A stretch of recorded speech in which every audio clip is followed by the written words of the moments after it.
롯이 아브람을 떠난 후에라는 제목으로 하나님 말씀 함께 나누겠습니다. 아브람이 하나님의 약속을 믿고 가나안 땅에 왔습니다. 그런데 그 가나안 땅에 기근이 오자 하나님의 약속을 아브람이 헌신짝처럼 버리고 애굽으로 내려갔습니다. 그리고 그곳에서 아내를 누이라고 속이며 거주했습니다. 그런데 자신의 계획과는 달리 아내 사라를 애굽 왕 바로에게 빼앗겼습니다. 이제 아브람의 힘으로는 자신의 아내 사라를 찾는 것은 도저히 불가능한 일입니다. 그래서 사라의 몸에서 아들을 주시겠다고 하시는 그 하나님의 약속도 이 아브람의 꾀 때문에 다 물거품이 되어버릴 상황이 되어버렸습니다. 그런데 하나님께서 이 아브람의 인생에 개입하셨습니다. 아내를 바로의 손에서 다시 빼앗아서 아브람에게 되돌려 주셨습니다. 가나안 땅에서 장막 칠 곳도 없고 기근도 오고 애굽 땅에서는 아내도 빼앗겨서 하나님이라는 존재에 대해서 의심이 생길 만한 그런 상황인데 하나님은 아브람의 믿음의 눈을 열어주신 것입니다. 기근이 오는 사건, 아내를 빼앗기는 그 사건을 통해서 내 인생 가운데 알 수 없는 영적인 힘이 있구나, 이걸 깨닫게 되었어요. 그리고 그 영적인 힘의 출처가 하나님이심을 알게 되었습니다. 이때부터 아브람의 믿음이 확 달라졌습니다. 하나님을 향한 믿음이 달라지니 아브람의 삶도 달라졌습니다. 삶을 대하는 아브람의 태도도 달라졌습니다. 그렇습니다. 믿음이 달라져야 우리 삶이 변합니다. 믿음이 달라져야 우리의 인생도 변하고 우리의 삶을 대하는 태도, 사람을 대하는 태도, 일을 대하는 태도도 달라지게 되는 것입니다. 그렇다면 아브람의 믿음이 어떻게 달라진 것입니까? 첫 번째는 아브람이 이제는 하나님의 약속을 신실하게 믿었습니다. 예전에도 하나님의 약속을 믿었습니다. 그러나 약속과 현실을 다를 때면 언제나 현실을 택했습니다. 그 현실 속에서 살 국리를 찾았습니다. 그런데 지금은 현실과 상관없이 어떠한 형편 속에서도 하나님의 약속을 신실하게 믿게 되었습니다. 단지 믿는 것이 아니라 믿음의 확신을 가지고 그 약속을 붙잡게 된 것입니다. 이제는 하나님도 하나님의 그 약속의 말씀도 떠나지 않는 아브람이 되었습니다. 그래서 여러분 9절에 보면 내 앞에 원 땅이 있지 아니하냐, 나를 떠나가라. 내가 좌하면 나는 우하고 네가 우하면 나는 좌리라라고 말씀합니다. 알다시피 아브람에게는 조카 롯이 있었습니다. 롯의 부모가 모두 죽었기 때문에 이 조카 롯이 고아로 자랄 수밖에 없었는데 이 아브라함이 롯을 친자식처럼 챙기며 살았습니다. 그래서 가나안 땅에 올 때도 애굽으로 내려갈 때도 항상 이 조카 롯을 데리고 다녔습니다. 그리고 롯을 이렇게 항상 챙기고 데리고 다니는 특별한 이유가 있었습니다. 바로 이 롯을 자신의 양자 삼기 위해서입니다. 그 당시 문화는 아들이 없으면 아들을 이렇게 양자로 삼습니다. 그리고 그 양자에게 자기 재산을 다 물려주는 것이죠. 롯은 아브라함에게 그런 존재였습니다. 롯을 통해서도 아브라함에게 자식이 없으니 롯을 통해서 위로도 받고 힘도 되고 의지도 되었을 것입니다. 무엇보다 이 롯은 아브라함에게 있어서 최고의 대안이었습니다. 하나님이 혹시 아브라함에게 아들을 주시지 않는다 할지라도 그래도 나는 롯이 있어. 나에게는 롯이 있어. 양자 삼을 롯이 있어. 아브라함의 대안은 언제나 롯이었습니다. 그런데 어느 날 아브라함의 목자와 롯의 목자가 목초지 때문에 서로 다투게 되었습니다. 그러자 아브라함이 결단을 내리죠. 나를 떠나라. 롯에게 나를 떠나라 이렇게 이야기를 한 겁니다. 여러분, 롯을 보내는 것은 단지 헤어지는 것을 말하지 않습니다. 아브라함이 가지고 있는 인생의 최고의 대안을 포기하는 겁니다. 내려놓는 것입니다. 어떻게 롯을 떠나보낼 수가 있죠? 하나님의 약속이 믿어진 것입니다. 하나님께서 바로에게 빼앗긴 그 아내를 다시 되돌려 주시는 그 사건을 통해서 하나님은 나와 내 아내 사이에서 아들을 주실 수 있겠구나. 전에는 긴가민가 했어요. 전에는 그 약속을 받아도 그래 나는 롯이 있어. 돼도 좋고 안 돼도 좋고 이런 마음이었어요. 근데 롯을 보내는 순간 더 이상 대안이 없어요. 아들이 없으면 이제 그 아브라함의 가문은 끝나는 거예요. 그런데 떠나보내요. 왜죠? 하나님이 아들을 주실 수 있겠구나. 이게 믿어지는 거예요. 믿는 것이 아니라 믿어지니까 믿음이 생기는 거예요. 성도 여러분, 믿음이 자라난다는 것이 무엇입니까? 불가능하게 여겨졌던 하나님의 약속의 말씀이 믿어지는 것입니다. 믿음이 자라난다는 게 무엇입니까? 나와 상관없이 들렸던 그 말씀이 내게 주신 말씀으로도 들려지고 믿어지는 것입니다. 성경을 읽을 때에도 너는 복이 될지라, 이 약속이 아브라함에게 주신 약속으로만 들렸는데 이 약속을 내게도 주셨네. 이 약속을 나를 통해서도 하나님은 역사하시네. 나를 통해서 누군가 복을 받고, 나를 통해서 누군가 살아나고, 나를 통해서 누군가 회복되고, 나를 통해서도 하나님은 당신의 이름을 알리실 수 있으시네. 내가 이 하나님의 역사의 도구로 쓰임받을 수 있네. 성경에 믿음 좋은 사람만, 하나님이 택하신 사람만 그렇게 쓰임받고 하나님의 은혜를 누리고 사는 걸로 생각했는데, 나도 그 자리에 들어갈 수 있고 나도 그 하나님의 손에 붙들리면 그렇게 살 수가 있네. 이게 믿어지는 겁니다. 이게 확신이 생기는 겁니다. 여러분도 하나님께서 복의 통로를 만드실 것입니다. 여러분을 통해서 사람이 복을 받을 것입니다. 여러분을 통해서 사람들이 살아날 것입니다. 여러분을 통해서 하나님의 역사가 드러나게 될 것입니다. 아멘. 믿음이 자란다는 것은 이게 믿어지는 거예요. 신기하게 믿어지는 거예요. 하나님의 약속이 믿어지고, 하나님께서 그 약속을 통해 일하실 것이 믿어지고, 그 약속의 주인공이 나라는 게 믿어지는 거예요. 그 약속의 주인공이 여러분의 자녀라는 것이 믿어지는 거예요. 그래서 아브라함이 롯을 떠나보낼 수 있었던 것입니다. 그래서 14절을 보면요, 롯이 아브라함을 떠난 후에 여호와께서 아브라함에게 이르시되, 롯이 떠나가니 누가 오셨어요? 하나님이 찾아오셨어요. 롯이 떠나면 하나님이 오십니다. 롯이 떠나니 하나님의 음성이 들립니다. 여러분, 왜 나에게 하나님이 아직 찾아오시지 않는 걸까요? 아직 롯을 떠나보내지 않았기 때문입니다. 왜 내게는 그 주님의 음성이 들리지 않나요? 아직 내가 붙잡고 있는 롯이 있기 때문에 그렇습니다. 그런 의미에서 롯은 내가 하나님만큼 의지하고 하나님만큼 사랑하는 어떤 사람일 수 있어요. 어떤 힘일 수 있어요. 어떤 대안일 수 있어요. 그것이 친한 인맥이고 친한 친구이고 돈일 수 있고 지혜일 수 있고 힘일 수 있고 내 능력일 수 있습니다. 그러나 여러분, 이런 내 안에 있는 이 롯의 기질 때문에 자꾸 내 안에 믿음의 갈등, 신앙의 갈등이 생기고 유혹에 쉽게 넘어지는 것입니다. 여러분에게 있어서 롯은 무엇이고 누구입니까? 내 안에 있는 이 롯을 떠나보낼 수 있어야 합니다. 그런 은혜가 있기를 원합니다. 이 시간 우리의 믿음도 자라서 어떠한 형편과 환경 속에서도 하나님의 약속이 신실하게 믿어지는 그런 은혜가 있기를 원하고, 그 은혜가 우리에게 임할 때 내 안에 있는 롯도, 꼭 롯도 같네요. 롯도 떠나보내는, 여러분 지갑 속에서 그것도 없어지는, 하나님만 의지하는 그런 은혜가 있기를 주의 이름으로 축복합니다. 두 번째로 아브라함의 믿음이 자라는 증거가 무엇이었는가? 아브라함이 이제 하나님께 기도하게 되었습니다. 이게 쉬운 것 같은데 결코 쉬운 게 아닙니다. 하나님께서 당신의 자녀에게 주시는 최고의 축복이 있습니다. 바로 그것은 기도의 축복입니다. 무엇이든지 언제든지 무슨 일이든지 하나님께 기도할 수 있다는 것, 이게 하나님의 자녀가 가지고 있는 축복이고 권세인 것입니다. 아브라함이 자신의 목자와 롯의 목자가 자꾸 다투니까 롯을 불러요. 그리고 서로 다투지 말자라고 하면서 아브라함이 롯에게 먼저 제안을 합니다. 롯에게 먼저 좋은 땅을 선택해서 가라고 이야기한 거예요. 9절 다시 보면 네가 좌하면 나는 우하고 네가 우하면 나는 좌하리라. 사실 아브라함이 연장자이기 때문에 자신이 먼저 선택할 수 있었습니다. 그리고 네가 그냥 떠나, 그냥 롯을 그냥 무작정 떠나보낼 수도 있었어요. 근데 아브라함이 선택권을 먼저 준 거예요. 이 선택권에게는요, 롯이 지금 내가 여기 머무겠다고 하면 아브라함이 떠나야 되는 거예요. 그러니까 아브라함이 모든 손해를 감수하면서 이런 선택을 한 거죠. 네가 먼저 결정해. 네 결정하는 대로 나는 따를게. 그랬더니 롯이 기다렸다는 듯이 요단 동편을 선택해서 갑니다. 소돔 땅에 있는 곳으로 갑니다. 소돔 땅이 마치 애굽과 같았기 때문에.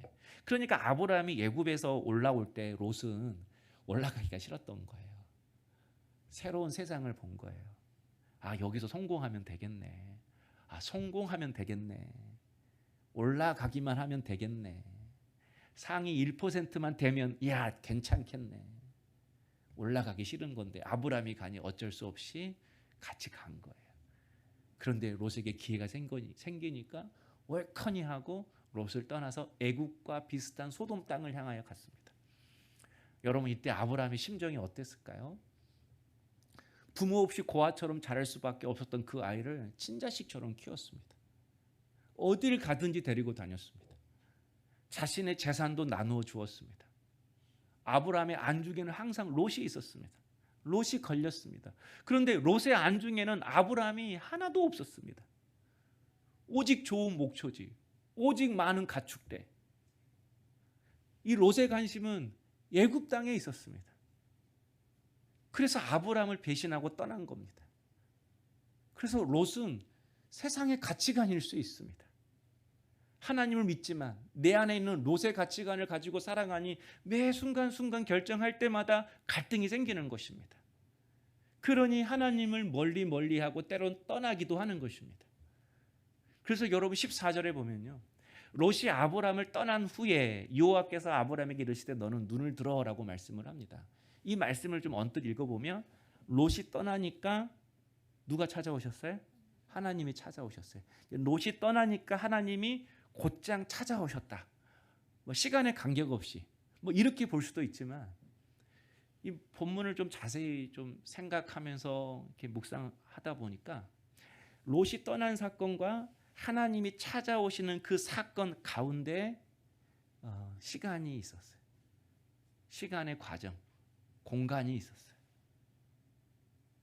롯이 떠난 후에 하나님이 바로 오신 것이 아니라 아브라함에게 주어진 시간이 있었어요. 롯이 떠나고 아브라함이 홀로 우두커니 서 있었다라는 거예요. 왜냐하면 하나님이 찾아오셔서 제일 먼저 하시는 말씀이 뭐죠? 너는 눈을 들어. 너 눈 들어. 고개 들어. 무슨 뜻이죠? 하나님이 오시기 전까지 아브라함이 어딜 보고 있었다는 거예요? 땅 보고 있었다는 거예요. 고개를 푹 숙이고 있었다는 거예요. 여러분은 언제 땅을 보죠? 땅이 꺼지도록 한숨을 쉬죠? 성도님들은 언제 고개를 푹 숙이고 이렇게 있으시죠? 마음이 답답할 때, 인생길이 보이지 않을 때, 일이 생각처럼 안 될 때, 삶이 막막할 때이지 않습니까? 사실 오늘 이 14절 말씀, 이 한 절을 한 주간 동안 계속 묵상했습니다. 이 4절에 14절 어떻게 시작하죠? 롯이 떠난 후에 저도 배 목사가 떠났잖아요. 27살 청년 때부터 청년 회장이고 옆에서 돕고 서로 힘도 되고 위로도 되었던 배 목사님에게 떠났잖아요. 그러니까 이 구절이 저한테 확 다가오는 거예요. 아브라함이 롯이 떠난 후에 무슨 생각했을까? 무슨 마음이었을까? 이런 생각하면서 한 주간 말씀을 좀 계속 준비했습니다. 금요 기도의 시간에 끝나고 기도하면서도 제 머릿속은 온통 이제 교회, 성도, 청년부 이 생각이었어요. 그래서 기도할 때도 하나님 교회를 어떻게 세울까요? 청년부 어떻게 세울까요? 우리 성도들 어떻게 세워갈까요? 교회 학교 어떻게 세워갈까요? 이렇게 하면 좋을까요? 저렇게 하면 좋을까요? 자꾸 기도하면서 이렇게 생각을 했어요. 막상 보니까 기도를 가장한 고민이고 염려고 걱정이더라고요. 말이 기도지 머리로는 계속해서 고민하고 궁리하고 있더라고요. 그런데 그렇게 기도를 가장한 고민, 궁리를 하고 있을 때 갑자기 제 안에서 이런 생각이 떠오르는 거예요. 난 할 수 없는데, 난 지혜가 없는데, 난 능력이 없는데. 그러면서 순간 제 입에서 이 말이 이렇게 나오는 거예요. 하나님 도와주세요. 하나님 도와주세요. 이 하나님 도와주세요. 이 짧은 말 한마디 기도였는데 그 순간 내 생각이 그쳐지는 거예요. 내 마음이 잔잔해지는 거예요. 그때 오늘 본문 말씀이 그냥 제게 주시는 말씀으로 내게 찾아오시는 하나님으로 확 다가오는 거예요. 아브라함이 롯을 떠나보내고 고개를 푹 숙이면서 하나님 저 도와주세요. 이 말했겠구나. 이 마음이 드는 거예요. 하나님 도와주세요. 이 짧은 말 한마디에 하나님이 한 걸음에 달려오셔서 아브라함아, 너 고개 들어. 너 고개 들어. 성도 여러분, 고개를 드십시오. 소망을 가지십시오. 우리 하나님 도와주세요. 우리 이 작은 한마디, 작은 신음에도 한 걸음에 달려오셔서 우리에게 새 힘을 주시는 분이십니다. 아브라함은 인생의 기근을 통해서 자신이 누구를 의지할지를 알았습니다. 누구에게 기도해야 할지를 알았습니다. 빼앗긴 아내를 다시 찾는 그 사건을 통해서 하나님은 절대로 자기 것을 빼앗기지 않구나. 바로가 오히려 아브라함의 은금을 챙겨주면서 너 가나안 땅으로 돌아가 라고 하는 이 사건을 통해서 공급은 하나님이 하시구나. 축복은 하나님이 하시구나. 이걸 깨달았습니다. 그래서 아브라함이 하나님께 도우심을 구하는 거죠. 성도 여러분, 내 것 아니면 빼앗깁니다. 힘이 없어도 빼앗깁니다. 근데 하나님이 내게 주시기로 약속하신 거, 하나님이 작정한 것은 누가 빼앗아 가도 도로 찾아주십니다. 내게 힘이 없어도 하나님은 나에게 그 복을 손에다 쥐어주십니다. 그래서 롯에게 먼저 선택권을 줄 수 있었던 겁니다. 아무리 좋은 곳을 네가 택하고 좋은 목초지를 간다고 할지라도 내 복은 하나님이 주신다. 내 복은 하나님이 주신다. 이걸 깨달은 거예요. 그래서 롯이 떠나서 아브라함이 외로울 때, 상실감이 있을 때, 앞이 캄캄할 때 아브라함의 입에서 하나님 도와주세요. 이 고백이 나오는 겁니다. 제가 왜 이렇게까지 이 말씀을 이렇게 생각하냐면 4절에 보면 아브라함이 애굽 땅에서 가나안 땅으로 다시 올라오거든요. 그때 아브라함이 제일 먼저 했던 일이 제단을 쌓는 거였어요. 그리고 그 제단을 쌓으면서 하나님의 이름을 불렀대요. 하나님, 이게 무슨 뜻이죠? 저 다시 가나안 땅에 왔어요. 이제는 정말 한번 여기서 살아볼게. 믿음으로 살아볼게. 기근이 오고 힘들어도 저 다시 한번 여기서 버텨볼게요. 하나님, 저 도와주세요. 그 고백, 그 모습이 아브라함의 예배를 통해서 드러나는 것입니다. 그래서 여러분, 예배는 하나님 도와주세요. 이 고백하는 시간입니다. 그래서 예배는요, 최고의 기도입니다. 우리가 이렇게 예배 드리지만 우리는 지금 예배 드리면서 하나님 앞에 기도하고 있는 것입니다. 예배 이상 최고의 기도는 없습니다. 왜냐하면 이 예배는 하나님 저 도와주세요. 이 고백이 담겨지는 시간이기 때문에. 한 주간의 은혜 없으면 살아갈 수 없기 때문에 오늘 우리가 이 자리에 오지 않았습니까? 그래서 우리는 표현하지 않아도 여러분이 앉아있는 이 모습 속에서 하나님 도와주세요. 이 고백이 숨겨져 있는 것입니다. 그렇다면 여러분은 요새 하나님 저 도와주세요. 이렇게 기도한 적이 언제이신가요? 이거 해주세요, 저거 해주세요, 이렇게 해주세요, 저렇게 해주세요, 이 방법을 해주세요, 저 방법을 해주세요. 이런 고민, 기도를 가장한 궁리 말고 그냥 내 지혜 아니구나, 내 힘 아니구나, 하나님 그냥 도와주세요. 언제 이 고백을 하셨나요? 우리 한번 좀 고백해 볼까요? 하나님 도와주세요. 하나님 도와주세요. 네. 시켜도 잘 안 되는 분들이 있어요. 네. 시켜도 잘 안 되는 분들이 있어요. 우리가 하나님께 잘 기도하지를 못해요. 왜냐하면 교만해서가 아니라 내가 하나님 도와주세요 이렇게 말할 자격이 있나? 너무 착해서 그래. 내가 믿음 없이 살았는데, 내가 한 주간 또 엉망으로 살았는데, 내가 또 실패하고 실수했는데 내가 기도할 자격이 있나? 그런 내 기도를 하나님은 들어주시려나? 이렇게 자꾸 생각하는 거죠.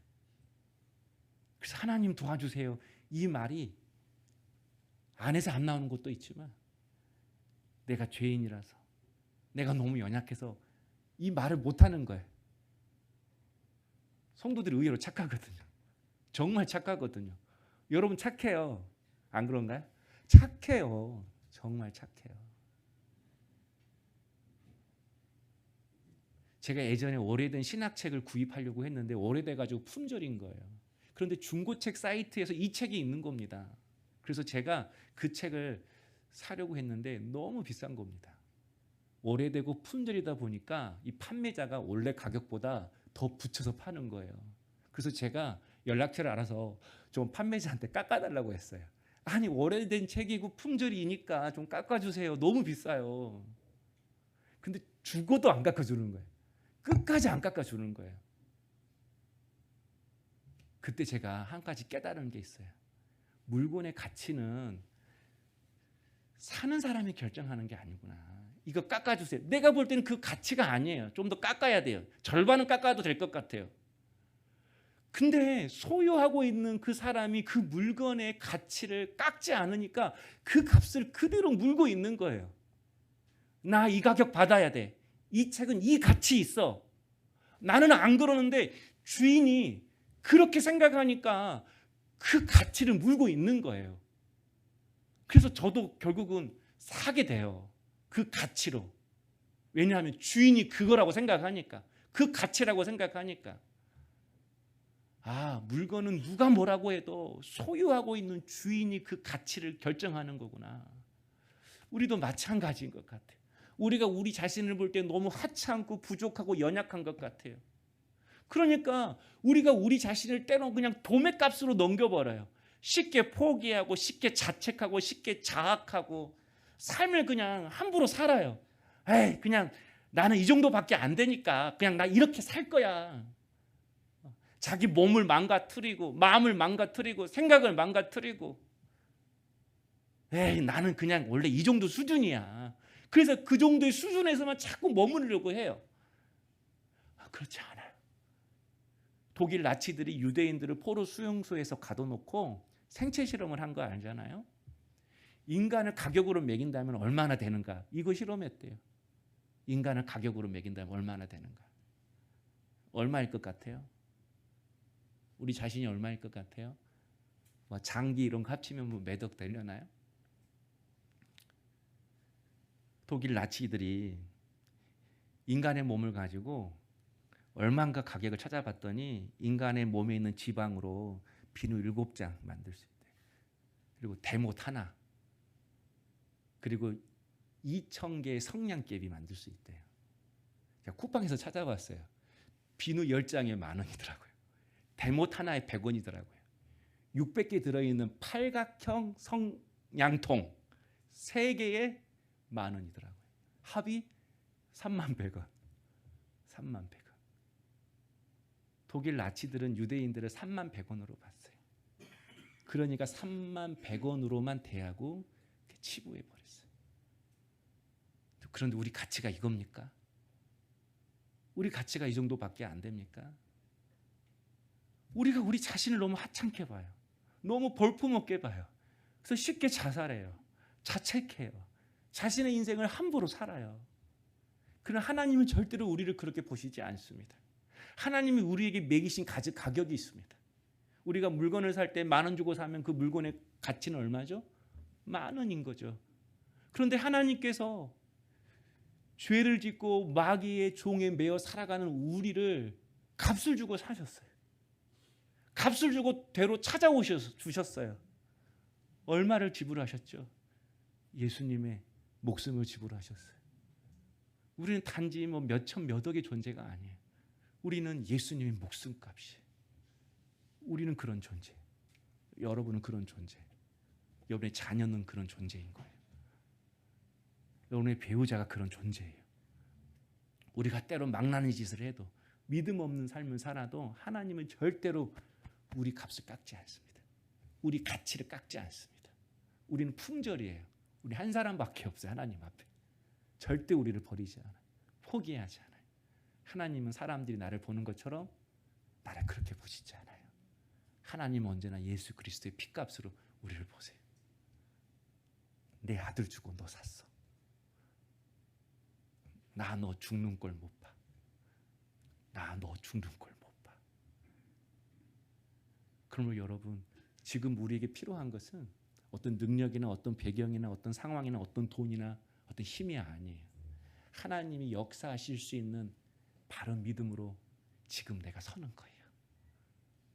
사랑하는 성도 여러분, 우리 모두 어떤 상황 속에서도 나를 통해 복 주시고 살려주시고 살려내실 그 하나님을 우리 신실하게 믿으십시다. 어떤 형편 속에서도 포기하지 않고 하나님 도와주세요. 하나님 내 자녀 도와주세요. 하나님 내 회사 도와주세요. 하나님 내 가정 도와주세요. 내 몸이 약해. 하나님 도와주세요. 물질의 시험이 왔어요. 고난이 왔어요. 하나님 도와주세요. 우리 이렇게 창조주께 기도하십시다. 하나님이 절대로 나의 가치를 포기하지 않듯이 나도 어떠한 순간에도 우리 하나님을 포기하지 마십시다.